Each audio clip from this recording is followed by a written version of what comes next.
Mike Tannenbaum, a lot of people are focused on the number 3 spot in the NFL draft, which is 9 days away, as the Giants are going to have another little visit, little private meeting and workout with Shedeur Sanders out in Boulder, Colorado on Thursday.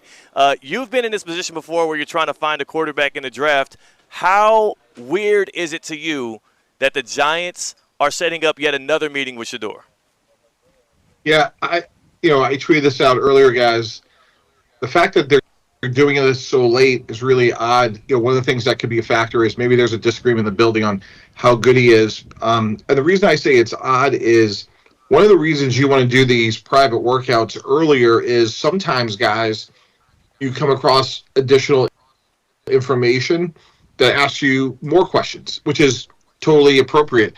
Sometimes you'll have questions about someone's character or security or their ability to learn or whatever it may be. And that's what's fun about the process. You just keep going, keep asking the right questions, doing more research. When you're out of the building 7 days before the draft, that's really, really unusual.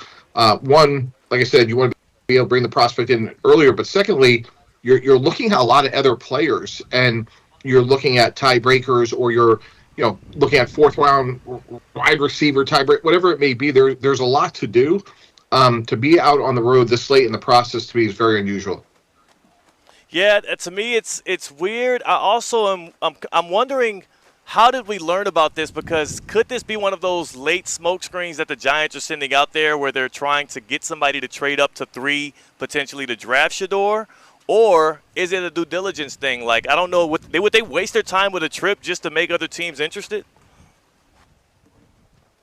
Yeah, the other factor to me, guys, is, does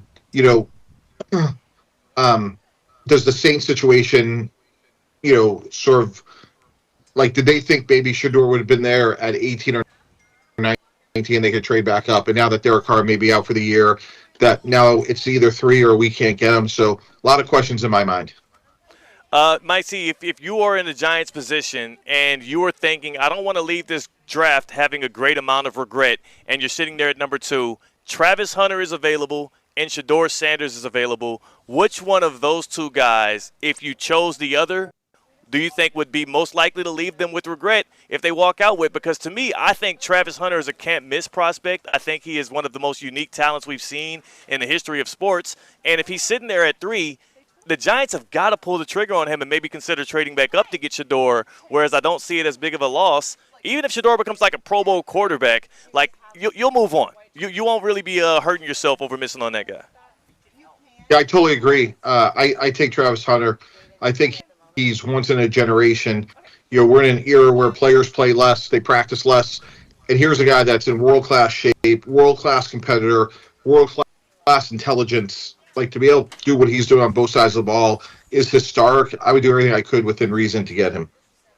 Yeah, all these athletes have played their last football months and months ago. Why is there always so much shifting and moving? Because it feels like we got one of the last data points football-wise a while ago. Yeah, C-Cat, it's a very fair point. And again, like, if I'm the Giants, I'm out in Boulder, before or after the pro day, and I want as much information as soon as I can. I don't think I've ever heard of a team in the top 5 working out a player this late. Who does it help? Who does it help job security more to get a rookie quarterback in this draft for the Giants? Would it be Brian Daboll or would it be Joe Shane? Because both of them need to prove competence now, but then also promise for the future. And I do think if they're able to get a Shedeur Sanders or maybe somebody else late in the first or early in the second, they can maybe win a few more games than expected this year with Russell Wilson, and then have the fan base and ownership be confident in them going forward because they have somebody in their locker room. Like, who does that help more, though, between the coach and the GM? Theo, I've been asked a lot. I think it's always get the best players you can, coach them, show improvement, and let the chips fall where they may. Never really worried about this job security. Like, just go get as many good players as possible. Worry about your team, and everything else takes care of itself. Former GM of the Jets, Mike Tannenbaum, and ESPN front office insider joining us right here on Theoretically Speaking on Jackie Robinson Day as we join you from Vero Beach's Jackie Robinson Training Complex. Mike T, question. The Dolphins deciding that Jalen Ramsey might be up for sale, does that tell you that they're maybe like considering punting on this season? Like, is there going to be a bigger fire sale going on? Or is this just a situation where you have a 30-year-old cornerback who's not happy and you're not contending, so you try to make both sides kind of amicable? Yeah, I really don't know. Obviously, I think that caught a lot of us by surprise. Maybe we'll learn more in the coming weeks. Maybe he doesn't get traded. But yeah, that one to me was a little bit out of the blue.